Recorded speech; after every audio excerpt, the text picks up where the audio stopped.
பிரியமானவர்களே, ஆண்டவரும் அருமை இரட்சகருமா இருக்கிற இயேசு கிறிஸ்துவின் இனிய நாமத்தினாலே மற்றும் ஒரு நல்ல காலை பொழுதிலே உங்களை நான் வாழ்த்துகிறேன். இந்த நாள் முழுவதுமாக நீங்கள் செய்கிற எல்லா காரியத்திலையும் கர்த்தருடைய கரம் உங்களோடு கூட இருந்து உங்களுக்கு ஜெயத்தை கொடுப்பதாக. அன்பானவர்களே, ஒரு வசனத்தை நாம் வாசிக்கலாம். நீதிமொழிகள் 28 அதிகாரம் 25 வசனம் இப்படியாக சொல்லுகிறது, கர்த்தரை நம்புகிறவனோ செழிப்பான், கர்த்தரை நம்புகிறவனோ செழிப்பான் என்று சொல்லி. அன்பானவர்களே, இந்த காலை வேளையிலே கர்த்தர் உங்களையும் என்னை பார்த்தாண்டு சொல்லுகிறார், என் மகனே, என் மகளே, நீ என்னை நம்புகிறபடினாலே நான் நிச்சயமாய் உன்னை நான் செழிக்க செய்வேன், உன்னை நான் ஆசீர்வதிப்பேன் சொல்லி கர்த்தர் சொல்லுகிறார். அன்பானவர்களே, இதற்கு நல்ல ஒரு உதாரணத்தை சொல்ல வேண்டும் என்று சொன்னால் ஈசாக்கை நாம் சொல்ல முடியும். பரிசுத்த வேதாகமத்திலே ஆதியாகமம் 26 அதிகாரத்திலே ஈசாக்கு என்கிறதான ஒரு மனுஷனை குறித்து நாம் வாசிக்கிறோம். அந்த ஈசாக்கு என்ன செய்தாராம்? பஞ்ச காலத்திலே அன்பானவர்களே, ஒரு இடத்திற்கு போய் அவர் இருக்கிறார். ஆண்டவர் அவரோடு கூட பேசுகிறார், நீ இந்த தேசத்துல வாசம் பண்ணு, நான் உன்னோடு கூட இருந்து உன்னை நான் ஆசீர்வதிப்பேன் என்று சொல்லி கர்த்தர் சொல்லுகிறார். ஆனால் அவருக்கு கர்த்தருடைய வார்த்தை உடனே நிறைவேறினதா என்று சொன்னால் இல்லை. பிரியமானவர்களே, அவருடைய வாழ்க்கையிலே பல சோதனைகளை அவர் சந்திக்க வேண்டியிருந்தது. அன்பானவர்களே, அவருடைய உழைப்பு திருடப்பட்டது. அவருடைய வேலைக்காரர்கள் துறவுகளை, கிணறுகளை வெட்டுகிறார்கள், கஷ்டப்பட்டு வெட்டுகிறார்கள். ஆனால் அவருடைய எதிராளிகளோ அதை வாக்குவாதம் பண்ணி சண்டை போட்டு இது எங்களுடையது என்று சொல்லி அநியாயமாய் அவருடைய உழைப்பை பிடுங்கிக் கொள்ளுகிறார்கள். அன்பானவர்களே, கர்த்தருடைய வார்த்தைக்கு விரோதமாய்தான், எதிராகத்தான் அவருடைய வாழ்க்கையில் எல்லாம் நடந்தது. ஆனால் அவர் கர்த்தரை நம்புவதை அவர் விட்டுவிடவில்லை. என்ன சொன்னால், ஈசாக்குக்கு தெரியும், எனக்கு வாக்கு பண்ணினவர் சர்வ வல்லமையுள்ள தேவன், அவரை நான் நிச்சயமாய் நம்புவேன், அவர் என்னை செழிக்க செய்வார் என்று சொல்லி அவர் உறுதியாய் நம்பினார். அது மட்டுமல்ல, அவர் இருந்த இடத்தை விட்டு அந்த தேசத்தின் ராஜாவே அவரை விரட்டி விட்டார் என்று சொல்லி பரிசுத்த வேதம் சொல்லுகிறது. நீ எங்களை விட்டு போய்விடு என்று சொல்லி சொல்லுகிறார். அன்பானவர்களே, அவர் அந்த இடத்தை விட்டு போகிறார். அன்பானவர்களே, பஞ்ச காலத்திலே அவர் விதை விதைத்தார்.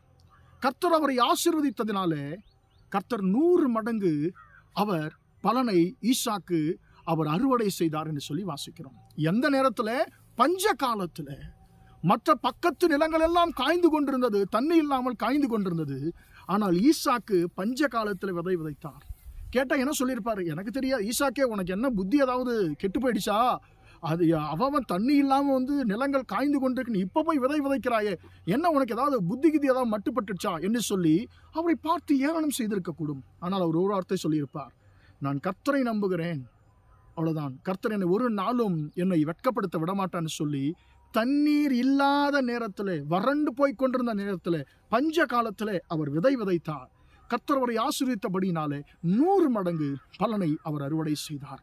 அன்பானவர்களே, இதுதான் வசனம் சொல்லுகிறது, கர்த்தரை நம்புகிறவனோ செழிப்பான். கடைசியில் என்ன நடந்தது? அவரை யார் தங்கள் தேசத்தை விட்டு துரத்தினார்களோ அவர்களே இடத்துல வந்தார்கள். வந்தபொழுது அவர் கேட்கிறார், எதற்காக என்னிடத்துல வந்தீர்கள்? என்னை பகைத்து நீங்கள் உங்களை விட்டு துரத்தி விட்டீர்கள் என்று சொல்லி சொன்னபொழுது எதிராளிகள் சொல்லுகிறார்கள், இல்லை இல்லை, நீ நிச்சயமாய் கர்த்தர் உன்னோடு கூட இருக்கிறார் என்பதை நாங்கள் அறிந்து கொண்டோம். எனவே உன்னோடு நாங்கள் சமாதானம் பேச வந்திருக்கிறோம், உடன்படிக்கை செய்ய வந்திருக்கிறோம் என்று சொல்லி அவர்கள் சொல்லுகிறதை நாம் வாசிக்கிறோம். அன்பானவர்களே, நாம் கர்த்தரை நம்பும் பொழுது சில நேரத்தில் நமக்கு எல்லாமே எதிர்மறையாய் நடப்பது போல தோன்றலாம். ஆனால் தைரியமாயிருங்கள், தைரியமாயிருங்கள். உங்கள் எதிர்மறையான சூழ்நிலைகள் மாறும். கர்த்தர் நிச்சயமாக உங்களை 100 மடங்கு ஆசீர்வதிப்பார் என்று சொல்லி கர்த்தர் உங்களை இந்த காலை வேளையிலே உங்களோடு கூட கர்த்தர் பேசுகிறார். கர்த்தரை நம்புகிறவனோ செழிப்பான் என்று சொல்லி வசனம் சொல்லு. எனவே நாம் கர்த்தரை நம்ப முடியாத சூழ்நிலைகளையும் கர்த்தரை நம்ப நாம் கற்றுக்கொள்வோமாக. ஜெபிப்போமா? இரக்கமுள்ள தகப்பனே, உம்மை நன்றியோடு துதிக்கிறோம், ஸ்தோத்திரிக்கிறோம். இம்மட்டுமாக இந்த வார்த்தைகளை கேட்ட உம்முடைய பிள்ளைகளை ஆசீர்வதிங்க ஆண்டவரே. கர்த்தரை நம்புகிறவனோ செழிப்பான் என்ற வார்த்தையின்படி ஈசாக்கு உம்மை நம்புவதற்கு வாய்ப்பு இல்லாத, சாத்தியமில்லாத நேரத்தில் அவர் உம்மை நம்பின பொழுது ஆண்டவரே, நீர் அவரை அதிகமாக ஆசீர்வதித்தீர் என்று சொல்லி உம்முடைய வார்த்தை சொல்லுகிறதே. அதுபோல் நாங்களும் ஆண்டவரே, எங்கள் இக்கட்டான நேரங்களிலே நாங்கள் உம்மை நம்பக்கூடிய ஆண்டவரே உறுதியான ஒரு நம்பிக்கையை எங்களுக்கு தருவீராக ஆண்டவரே. அப்பா, உம்மை நம்புகிறவர்கள் ஒரு நாளும் வெட்கப்பட்டு போவதில்லை என்று சொல்லி ஆண்டவர் நாங்கள் வேதத்தில் வாசிக்கிறபடி ஆண்டவரே, அப்பா, உம்முடைய பிள்ளைகள் உம்மை நம்பினபடினாலே ஒருவேளை எதிர்மறையான காரியங்கள் அவர்கள் வாழ்க்கை நடந்திருந்தாலும் ஆண்டவர் அவர்கள் சோர்வுகளை மாற்றி கர்த்தரே அவர்களை செழிக்க செய்வீராக.